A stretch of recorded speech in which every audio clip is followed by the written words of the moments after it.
there are people in America who are searching for jobs. And one of the things you're focusing on is the mismatch between people searching for jobs and people who are employers who are looking for people to hire. And what do you find? Why is it that people are not able to find jobs easily? I think it's important to take a step back before the look just at the mismatch. In the U.S. economy, there's an enormous flow every month of people switching, leaving a job and going directly to another job or going through a period of unemployment before landing a job. The labor market is handling huge gross flows of workers out of jobs and into jobs. And what happens relative to unemployment, which is, of course, a major concern, is the difference between the much larger flow out and the much larger flow in. And do you find that because it's a costly process and because there is this friction, is it useful to have a government agency or that does some kind of retraining or matching of employers and employees? What's the way to smooth out some of that friction? You've touched on two things, both of which matter. One is matching and one is retraining.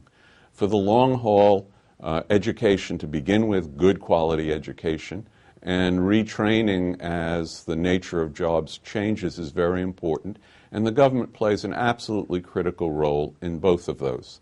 The matching process in the U.S. is extraordinarily diverse. People find jobs from newspaper ads or through internet connections or word of mouth from friends or relatives. There are all sorts of different ways that these things happen, and there's no single central element that really determines it all. So the role of the government in matching, there is a role, and connected with unemployment benefits. There are clearinghouses, if you will, of information, but that's just a small part of dealing with all of these large flows. Today, when you look at a 10% unemployment rate, what do you think is happening here? Why is it that it's so hard for people to get jobs, other than the obvious problem that there's not demand in the system, that people aren't buying a lot of stuff, so there isn't enough demand for products and therefore for workers? When you said other than the obvious thing that demand is limited, you took away the way I wanted to start, which is the central focus of the problems in the economy right now is not that the labor market is working badly, but the demand for labor is way down.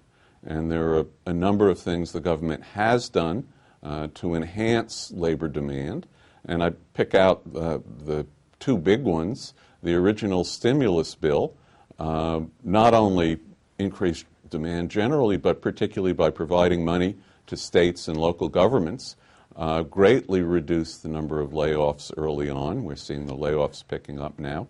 And secondly, an enormous amount of the functioning of ordinary business, of Main Street, relies on credit flows. And while 10% unemployment is terrible, and moving that down is a primary goal for the country as a whole, it's important to recognize that that unemployment rate could be vastly higher if we hadn't had some important and successful government programs.